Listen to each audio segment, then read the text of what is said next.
Hey family, it's Tasha MAMABEAR Preppy, and welcome to the channel. Welcome back to the channel. You already know what time it is, baby. Get your drink, pull up, let's talk about it. So we are going to talk about safety, being safe, watching your surroundings, figuring out what's going on around you, and being present in the moment of your surroundings, right? So that you can hopefully get the jump on anything bad coming your way, right? So right now, all types of violence happening around the country. The main things that are happening are thefts, right? And not even thefts in the sense of like, hey, TVs and shoes and I'm gonna steal Rolexes, but it's food, it's commodities like that people need to survive, okay? And so you have theft happening, and then you have a lot of personal violence happening, person on person, for no reason, a lot of personal attacks on people, and just being alone in an area, right? Just being on the subway alone, being on some kind of public transport alone, being just pumping gas, just doing whatever, right? But you have folks that are being way more bold and attacking people. Now, what I think is interesting, okay, and something to take pauses, I think that it's the strife and the stress of what's going on in life right now for a lot of people, and that some people do not know how to handle that, and then therefore that sparks something inside them, an evil side, right? A mental breakdown type episode, and stuff happens. I get irritated when I hear folks do nasty things to people, throwing women downstairs, hitting women and babies with cars, just all this craziness that's happening right now. Old women, old men getting beat up, so old folks getting just beat up and hammered for no reason. And then we just slap that, well, the person was mentally ill. Well, I don't know if you know this, but there's been mentally ill people all over forever, right? They've always been here. And so the difference, or what we should be figuring out, is why now are we having more episodes of supposed mental health crisis, right? What is the factors involved that make that person go over the edge finally, okay? Because there is an uptick, or is it people snapping? They're literally snapping, so it is mental, but it's normal people that didn't do anything ever before, and now all of a sudden are doing stuff, right? Just randomly stabbing people, like it's crazy. And obviously the cities are out of control. Chicago's been out of control. New York City is getting out of control. It's been good for many decades, but it's getting crazy. Even my area, Seattle, Tacoma, I'm not in that area, but those are the closest cities that you could even remotely say are close to me. Blowing up personal violence, people getting hurt. We just had a man, mental illness, they said, and he literally in one day, like, pushed this lady down a flight of stairs, at some sort of public transportation platform, and then proceeded to leave that area and then go randomly stab somebody a bunch of times.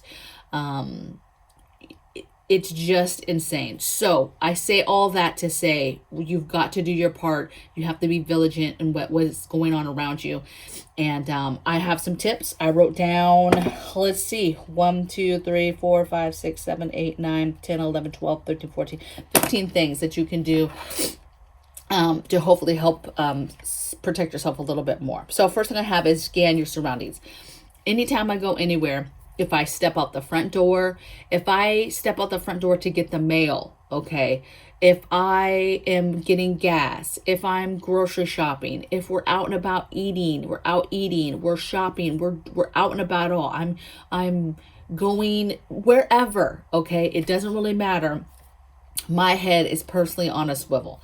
I am constantly scanning my surroundings at all times. I have to know who's in and part of that's my PTSD, you guys, but I have to know security wise who is around me 24/7. And I'm constantly scanning when people start to come into a certain perimeter of me. It doesn't even, and I'm not talking about my personal space bubble, you guys. I'm talking about yards out, I'm scanning who's around me. I often will turn around. I need to know who is around me, okay?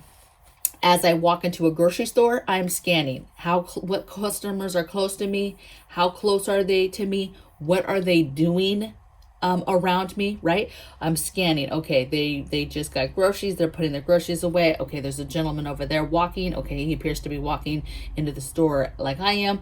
Whatever it is, right? So scanning your surroundings. Get used to doing that. It's a little awkward at first if you've never done it before, but the more you do it, the more you'll just naturally do it. Okay. Number 2 thing I have, I guess I could number these. Number 2 I think I have is walking around your car. So as of late, I've been very vigilant with checking my car. I walk my whole entire car and I'm checking for 2 things. I'm checking for any kind of markings, that it's been marked in some kind of way, a sticker, any kind of marking as far as anything that's been marked, a marker, any kind of food, anything that shows that it appears that my car has been marked by somebody. And I'm checking for under the tires. I'm checking basically that nothing is under my tires that is going to cause me to have a flat tire as soon as I take off. Okay. And I basically do that 2 times predominantly. I do it when I first leave the house and I get in my car and I go somewhere. I just do a walkabout. I just walk around my car very swiftly. I'm not out there inspecting like crazy, you guys. I just walk around my car real quick and I'm scanning the car and I'm scanning underneath my tires, and then I get in the car and I go. I'm sure if people were watching like, what is she doing?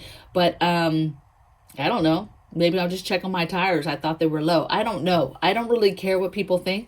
I just do that. Okay. It's a squirrely little thing I do. Again, PTSD is a real thing, but I walk around that car and I check that stuff. I do it at home, and then I do it if I'm out and about and I'm going places. I walk around my car and check. Okay.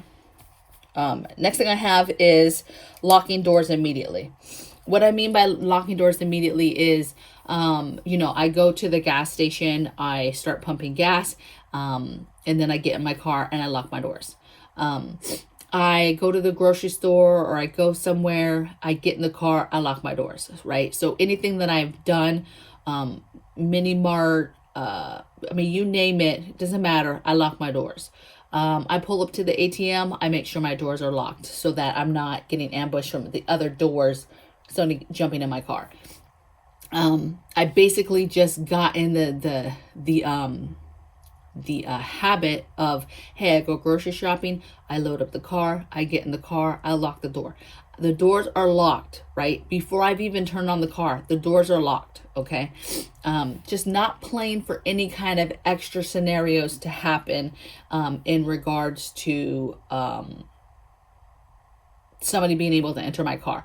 Same thing when I'm getting gas. I get there and I get out, the doors are locked. My alarm's not set or anything, but I'll shut the door, I lock it, and then I hit the lock button. So all the doors lock, and then I get my gas, and then I'll pump. Sometimes I stay out there if I can really pay attention to my surroundings, but if I'm not feeling it, whatever, I'll get back in the car, lock the door, and wait for my gas to be done. But there's a lot of things that happen, stories of people, basically you get out of the car, you hop out to get gas, and somebody goes in your car, the opposite doors, and then they're in your car when you go back to it and you didn't even notice that somebody entered your car. So there's all types of ways that thieves try to get at you. And if you just pay attention to what's going around you and have certain barriers like that, that are habits, then it's not so bad. It's just like the habit of our house being locked up at all times. Doors are locked, doors are locked, doors are locked. Doors that we don't go out, because we're home. A lot of us are home during the day. And then there's those of us that are gone. Certain doors have the locks. And when I say the locks, I mean all the extra locks. They are doors we're not going in and out of during the day. There's certain entry points that are everyday entry points that we would go through, okay? And certain stuff is, hardcore locked up, okay?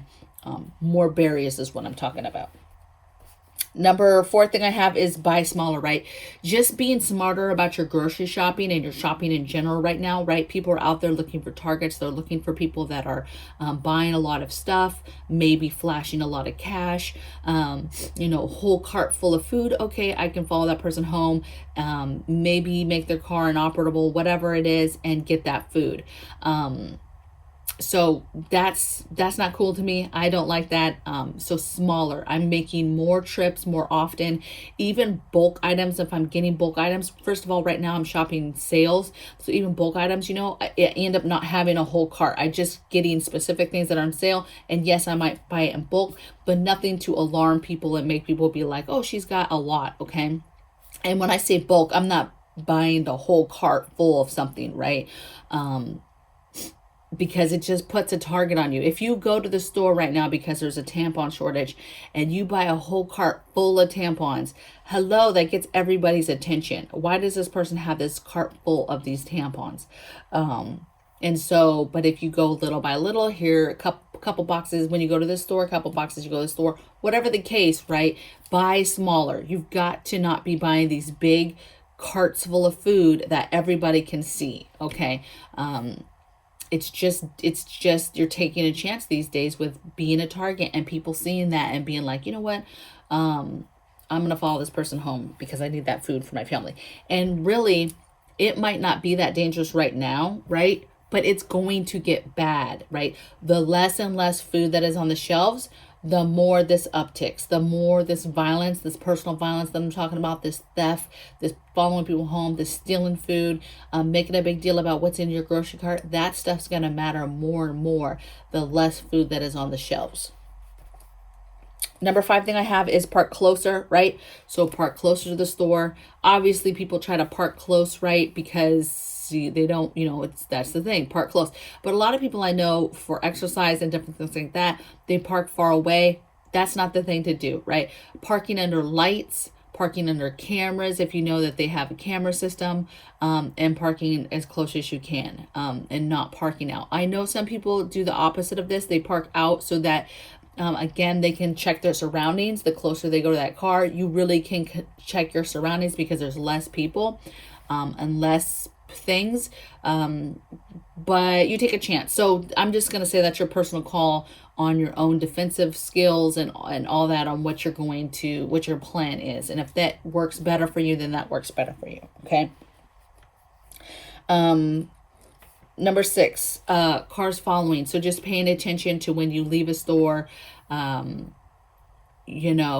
this is not just, hey, you bought a bunch of food, is somebody following me home? You could have just been purchasing something in particular that somebody wants or needs or feels like they need, and they want to get that item from you if they feel like you're an easy target, right? So just paying attention. Again, this is your surroundings. This is making sure, what cars are behind you? Are they following you? When you're doing turns, is their cars doing the exact turns as you? Anytime I think that even anybody, because this happens, people, I'm not paranoid, but this happens where a car will be behind you and they're making the same turns as you, same turns. And listen, 99.9% of the time, those folks are just happen to be going the same way you are going. But when I notice that happening, I will start doing other turns. I will start going totally somewhere else. I will not be going where I'm going. I do not go home or whoever's house I'm going to or whatever I'm doing. I'll just start switching it up and start driving somewhere else. Okay. If I really was to think I ever was in real danger, I would just start driving towards the police station. I don't think I've ever felt that I was in true danger ever like that. I have had times where I thought, wow, that car is just really making all the same turns as me. Like just enough in my stomach to make me like, I don't like it. And so I'll just start turning until they finally turn a different way. And then I'll turn a few, I'll go back the way I was going, but a whole different way. Right. And I just pay attention. I pay attention to cars that come into my neighborhood, people that are walking in the neighborhood, all of that. Okay. You got to pay attention. That's how you get ahead of stuff. Next thing I have, number 7, is defensive class, right? I mentioned this on a video either yesterday or the day before, taking a defensive class, right? Taking a class that just simply teaches you how to get away, get out of something, get out of a hold. You know, a lot of these folks, they just start coming at people and just wailing on them. You know, how do you defend yourself when somebody randomly just starts wailing on you, you know? And a lot of times it's too late because you're already down for the count, but you've got to take a defensive class and kind of can have a better stance of what to do, what does it feel like, you know, and so that you can figure out how to maneuver out of that type of situation. Number 8, I know a lot of people are like this one, carry a defensive tool. So this could be a lot of different things. This could be something as simple as carrying mace on you. This could be stun stuff, BB stuff, real stuff. This could be non-lethal, lethal, but having some sort of defensive stuff, right? Do not walk around. I don't walk around without stuff, right? Never going to get caught somewhere where something's happening and I have absolutely zero way to protect myself. All right. So you have to have protection, whether that's lethal or non-lethal. You have to have something that you could put in your hand and utilize to help you. Okay. Fend off, even if it's something that is just meant to just stun them in a way to where to give you a couple seconds to get away. Anything and everything is helpful. It's better than just being a sitting duck and not having anything to aid you. Okay. Number 9 thing I have is limit your alone activities, right? Just limiting the stuff that you're doing by yourself these days, right? I would second guess running by myself. My locations would be very specific of where I'm running, where I'm hiking, you know, no isolated, desolated places, right? You know, even something as simple as walking your dog. You just got to be careful with the decisions you're making to do alone. Grocery shopping, right? What time of the day are you doing it? Is there lots of people around, or are you doing it during a time where, you know, I always think I like early morning shopping, grocery shopping. I like early morning, right? I'm the early bird. I like that, the 6, 7, maybe 8 o'clock, right? Not that many people, not a lot of people around. However, I'm always conscious of the fact that a lot of times I go by myself and that there's not a lot of people around, and that could be hurtful. You know, more people can see me and watch me, but it's less people, which means less people for me to watch as well. When I'm talking about scanning and stuff, there's way less people, you know, in my peripheral, behind me, in front of me, that I have to pay attention to. Okay. So again, this could work for you, could work not, but I would tell you to just be cautious about what are the activities that you're deciding to do by yourself.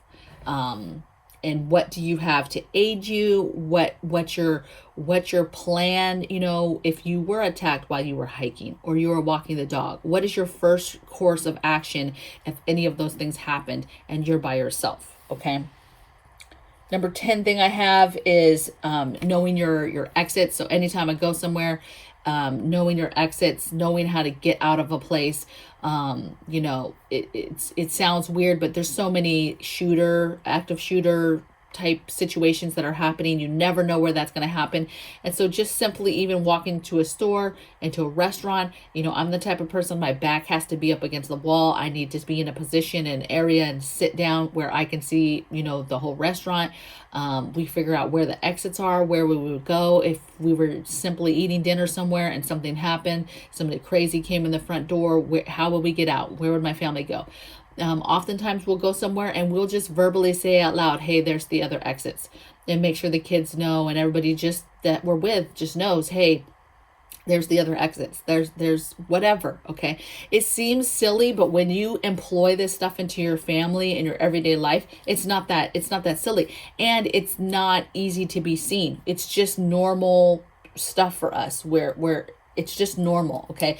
I look like a normal person when I walk into a place, but I'm telling you, I'm on top of it, right? I sit in a certain area, you know, I'm scanning. If I feel off at all, I'm leaving. I don't know, you know, the whole scanning the car thing, everything is just so natural that, it's not weird for us, you know. Hey, double checking, triple checking the locks at night to make sure that windows are shut and doors are locked. That's a normal thing in our house.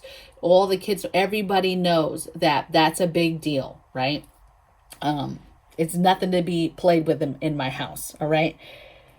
11, don't answer the door. So this is a big thing. I've mentioned this before in other videos where I talked about security and fortification.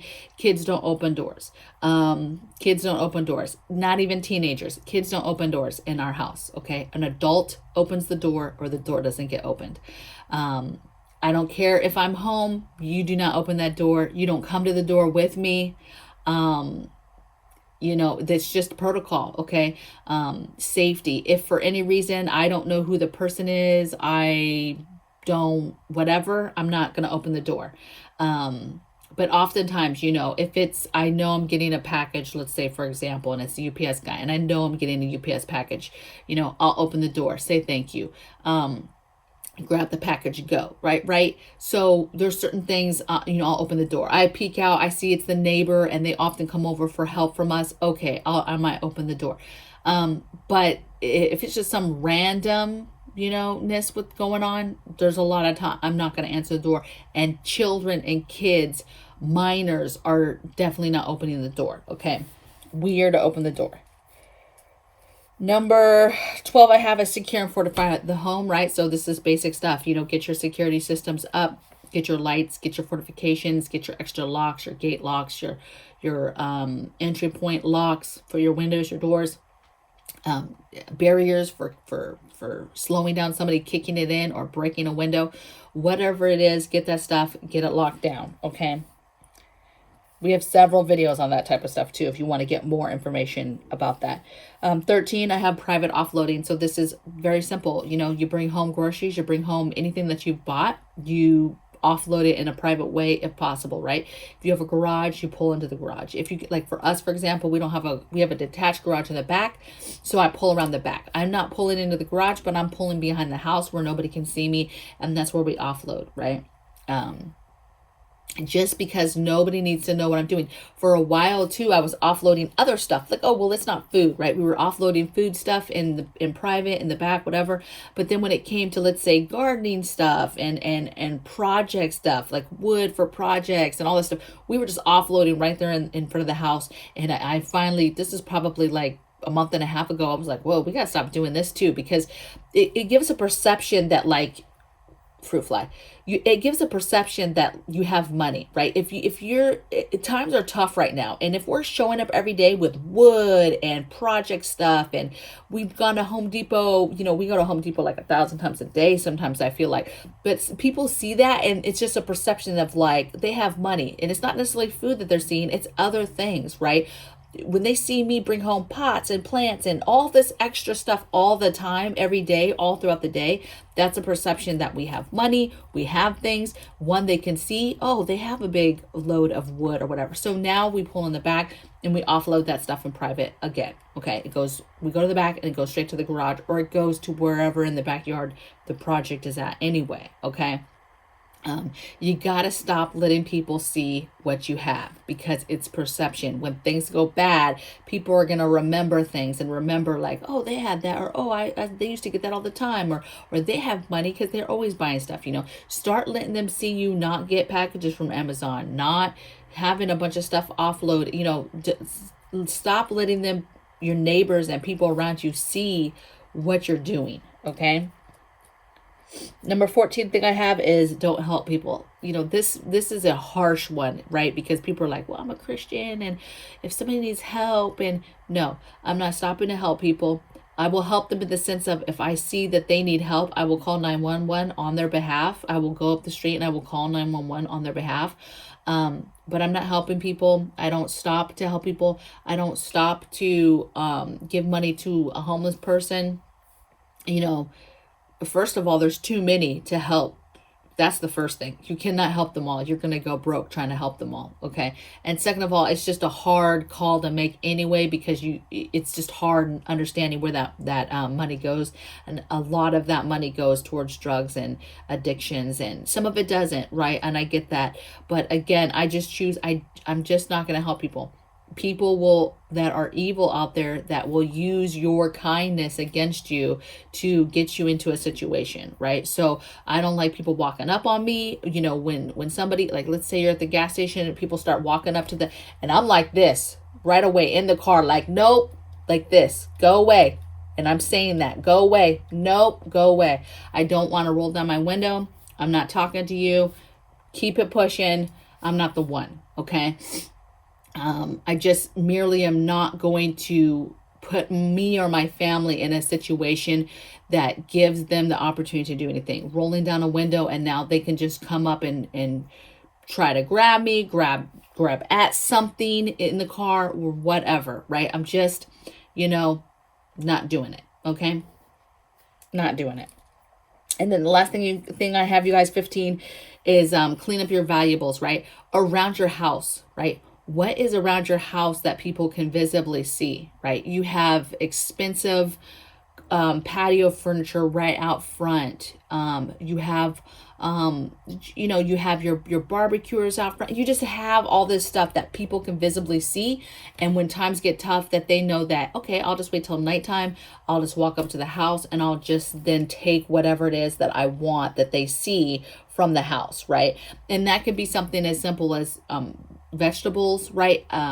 Hiding your stuff, even stuff in the backyard. What is viewable from a neighbor? A neighbor sees something, they just wait for you to leave. They know your schedule better than anybody. They wait for you to leave. They hop the fence and they can harvest, your whole, vegetable garden, right? Hop back over the fence and be fine. Or they see something in the back, your gas cans are out, or there's a wood pile, or whatever it is, right? Your chickens, to get some eggs, whatever. Getting good at camoing, I guess you could say, and concealing the things that are outside of your home, around your home, right? That are of value, that could make somebody like, oh, I want that. They have that. I need it. And that includes not just stuff from the front view, but also from the backyard and what your neighbors can view, and how do you keep that from concealment from them. Okay. So violence, you guys, is one of those things that's going on. It's getting crazy, but you should expect that it will get crazier. So everything you can do now to protect yourself, the little things you can teach yourself to do to hopefully keep yourself safer. Now, could bad stuff happen to me even with all these little things I do, all these quirky things, all this safety stuff I do? Absolutely. It still could happen. Okay. But I will tell you this, if it happens, I will be way more prepared than a lot of people to be able to get out of that situation, or to help me get out of that situation. Okay. Or to help another family member get out of a situation. You just never know when these things are going to save your life and help you, right? So hopefully this stuff was helpful. Let me know in the comments below stuff that you're doing, things that you're doing to be, I guess, safer, more precautious about what is going on. Because there's a lot of violence and personal violence. Does it worry you when you go out? You see this stuff on the news of people just getting randomly attacked, randomly stabbed, randomly pushed downstairs, different things. Does that worry you, right? Does that give you anxiety? It doesn't give me anxiety that I go out thinking this is going to happen to me. I absolutely don't. But what I will say is that I think that the potential for it to happen is there, and you never know when it's going to be there. And that's the problem. And that as we move forward with this whole situation with the food, that things will get more dangerous. They are going to get more dangerous. You have people who are upset about different things happening in the world, and they want to take it out. Right? They want to take it out on somebody. And so it's going to get dangerous. If they try to take away defensive tools, it's going to get dangerous. There's no food, it's going to get dangerous. There's no gas, it's going to get dangerous, right? These certain things that are going to happen that will make violence kick off in a way that possibly a lot of us have never, ever, ever even seen. Okay? So think about that. Do some things. Prepare today. And I'll see you guys tomorrow in the next video. Take care.